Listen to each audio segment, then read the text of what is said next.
ማታ እንቅልፍ አልወስድ ብሎ አስቸግሯቸው በሁለት ደቂቃ ብቻ ሊወስዳችሁ እንደሚችል ብንነግራችሁስ? እነዚህ ዘዴዎች በጣም ቀላልና የእንቅልፍ ችግርን እስከ መጨረሻው ድረስ ይቀርፋሉ። አብራችሁን ቆዩ። እንኳን ወደ ኔክስት ኢትዮጵያ ዩቲዩብ ቻናላችን በሰላም መጣችሁ። በዛሬ ቪዲዮ የብዙዎቻችን ችግር የሆነውን የእንቅልፍ ማጣት ችግርን የሚያስወግዱ ሁለት መፍትሄዎችን እንመለከታለን። የመጀመሪያው ወታደሮች የሚጠቀሙበት የ2 ደቂቃ እንቅልፍ ሚስጥር ሲሆን ሁለተኛው 472 የሚባለው ያተነፋፈስ ዘዴ ናቸው። ሁለቱም ዘዴዎች በጣም ቀላልና ሰውነታችንን እንዲሁም አእምሯችንን በፍጥነት ለእንቅልፍ ያመቻቻሉ። አንደኛ፣ ፈጣኑ የ2 ደቂቃ እንቅልፍ ሚስጥር።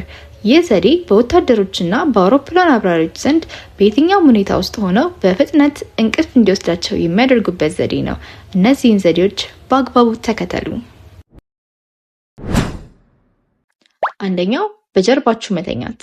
በጀርባችሁ ተኝታችሁ እጆቻችሁን ዘና ማድረግ እንዲሁም የተኮሳተረ ፊታችሁን ፈታ ማድረግ።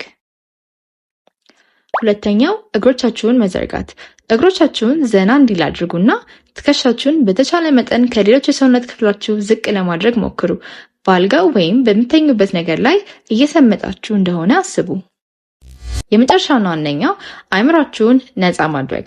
ማንኛውም አይነት ነገር ወደ ጭንቅላታችሁ ሲመጣ ለአእምሯችሁ በተደጋጋሚ አታስብ፣ አታስብ፣ አታስብ አታስብ እያላችሁ ንገሩት።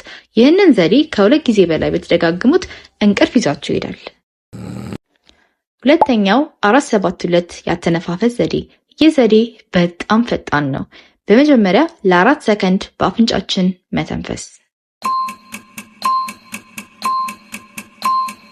በመቀጠል ለ7 ሰከንድ ትንፋሻችንን መያዝ።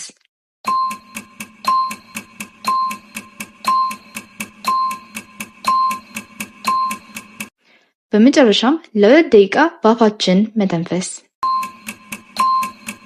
ይህንን ዘዴ ከ3 እስከ 4 ጊዜ ድረስ መደጋገም የልብ ምታችንን እንዲሁም የነርቭ ሂደታችንን አስተካክሎ ባልታሰበ ፍጥነት እንቅልፍ ውስጥ ራሳችንን እናገኘዋለን።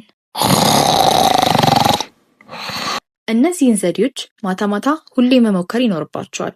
አስታውሱ፣ በተደጋጋሚ መሞከር ግዴታ ነው። ከሰራላችሁ በኮሜንት ተሳውቁን። እንዲሁም ይህ ቪዲዮ ይጠቅማቸዋል ብላችሁ ለምታስቧቸው ሰዎች ሼር አድርጉላቸው። ኔክስት ኢትዮጵያ ቻናላችንን ሰብስክራይብ ማድረግ እንዳትረሱ። መልካም ጊዜ።